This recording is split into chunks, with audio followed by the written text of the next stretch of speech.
think of the works as not just oil paintings, but also events and performances, and a relationship to the body, and a relationship to events inside the studio and outside the studio.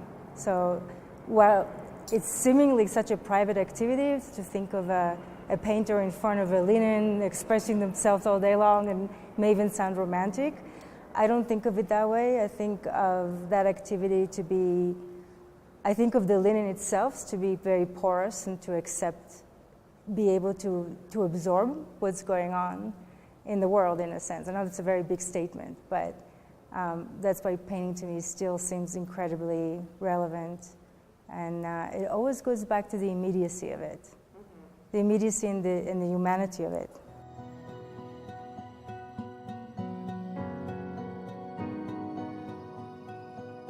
The choice is oil because I'm interested in a very flexible organic material that changes over time and ages like with us, and also that's very flexible and allows me to work in alla prima, which means that I get to go into that experience and move the paint around for the time periods that I limit myself, so versus other materials that may dry faster.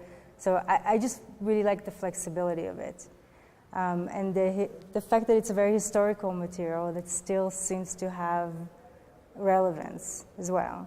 So the color is, I don't even know if I would call it a color in a sense. So I'm approaching it in a sense of like, while I move, while I make the painting, there's a level of color sabotage that happens because I'm mixing in all kinds of complementary color that cancel themselves out while I work very fast. So the result of that performance, of that cancellation, is gray. That gray itself is a position, I think, in some sense, because it's a result of that performance. So it's not so much that I think that gray is the most wowing, beautiful color, but that it's able to carry that experience of that performance very well, I think.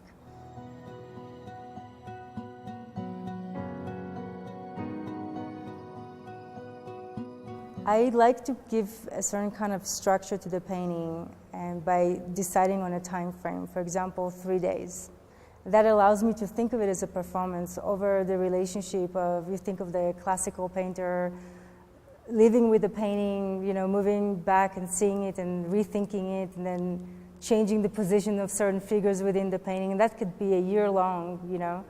And I, as I said, prefer the painting to be more representative of events. So the time limit, in a sense, takes out a very big, important question in painting, which is when a painting is finished. And all the anxiety and history to do with the right composition and that right moment when you're finished with a painting is taken out. And then instead, I'm allowing it to just record those 3 days. And I think that time also functions in a way that the painting, after I'm done performing it, because of all the choices of materials we discussed, because of the materials are so organic and changing, time also plays a part in what happens to the piece way after I'm gone. So it continues to move around, and one day it will crack completely, and that would look very, very different.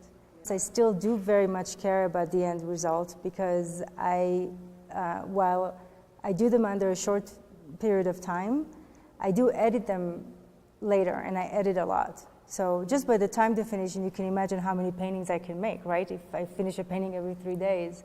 But I very, very often come back, scrape the whole painting down, and restart it. So I'm still after this idea of getting it right, but I want to get it right from a different angle. I'm looking for the right event to have happened, not for the right line that interacted with another line to compose that perfect triangle. So I think that the paintings are still pictorial and they want to be paintings, but I'm just approaching it from a different angle.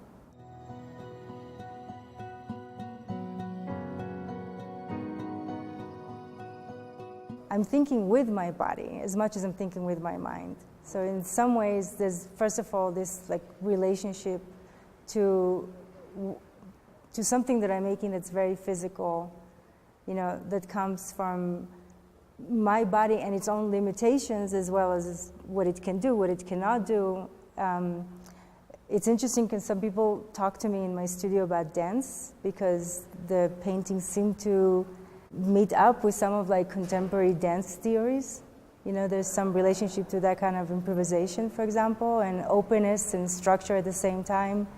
And I do think of how a dancer, for example, who's not able to fly in the same way that the ballet world would want it to, what would that body say and how would it say it? It's really kind of a confessional painting in some ways and personal in that way.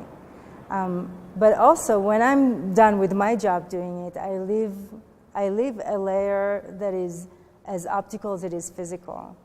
And that physicality, I hope, will make you, as my viewer, have to approach it as if it is its own, another human. I'd like you to have a relationship with it. It's a body in the room.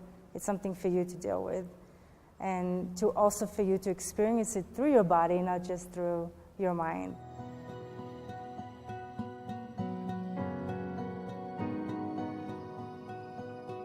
The figurative portraits happened to me while in graduate school, and there were socio-political portraits of referencing women who served in the Israeli army while the Second Intifada was going on. September 11 just happened.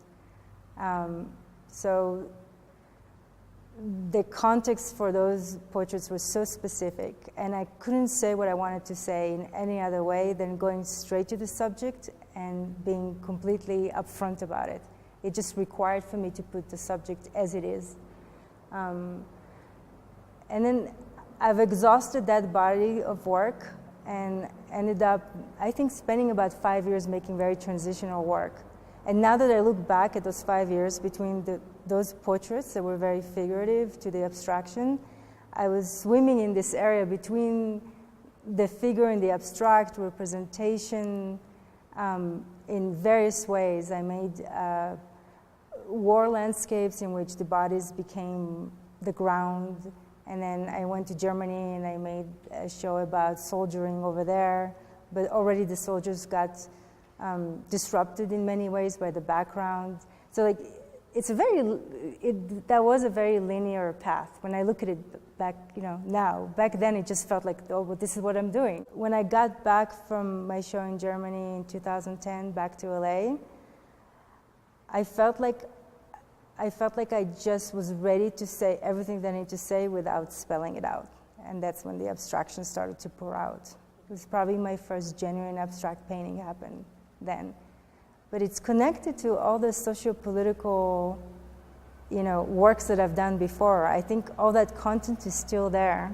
I don't think it's as easily readable, of course, but I know where I'm coming from when I make the paintings, and I think that with the history of the paintings before, with that knowledge, there's a possibility for that kind of discourse with the new works as well. Yes. But I'm not sure, actually. That's like more for others to say.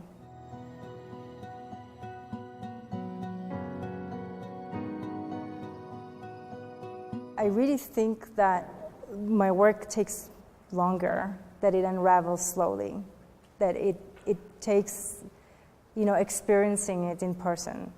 I mean, sometimes when people say, I know your work, I've seen it online, I say, no, you don't know the work. Because I don't make pictures, I make experiences.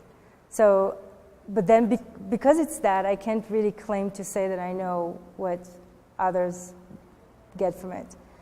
But I do have a comment about that as well, like this idea of, there's an issue with painting, I think, that when people come into a room full of painting, they expect to understand it, get something they love or not, and walk away, versus when you come into a show that's more idea-based, you're willing to read, you're willing to look at the history of the artist and to start to construct the idea in your head. I'm okay with it being a little slower and harder.